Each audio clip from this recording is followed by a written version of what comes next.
چې ظالمانو د الله او د رسول په خاطر زه بې ګناه یم چې وړه لور مې یتیمه نه کړې.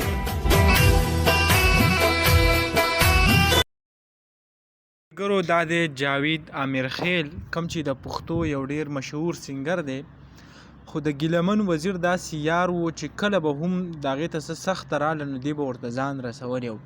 لکه زه به تاسو ته ویم کله چې ګیلمن وزیر هغه حکومت نیولی و او د هغو سره په جیل کې و، د هغې نه پس چې کله آزاد شو نو د ټول نه مخکې چې کم دی هغه جاوید امیرخیل خواله ځان رسولی و او دواړو چې کم دی دا څه ویډیو به تاسو هغه په سکرین باندې ګورئ هم، لکه دواړه یو بل سره میلاو شو، دونه مینه وه چې یو بل چې کم دی هغه لکه ښکلی هم کو. اوس چې کم دی دا چل شوی دی جاوید امیرخیل د هغو کور ته تللی دی، ورسره د هغې مور سره میلاو شوی دی، هغې له تسلي ورکړله.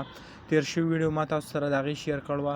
اوس چې کم دی د جاوید امیرخیل د ګیلمن وزیر چې کم بچي دي، یعنی 4 بچي دي، 2 زامن 2 لوریانې، کومه لور چې ده د هغې سره میلاو شوی دی، ورسره په قبر باندې د ګیلمن وزیر کم زوی چې دی هغې سره میلاو شوی دی.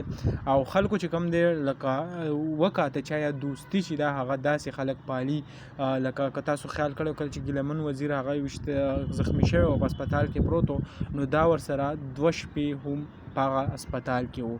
نو دغه کوم نوی ویډیو چې راغلی به نوي معلوماتو تاسو سره هم شریک کړه، انشاءالله بلې ویډیو کې به میلاویږو. الله حافظ.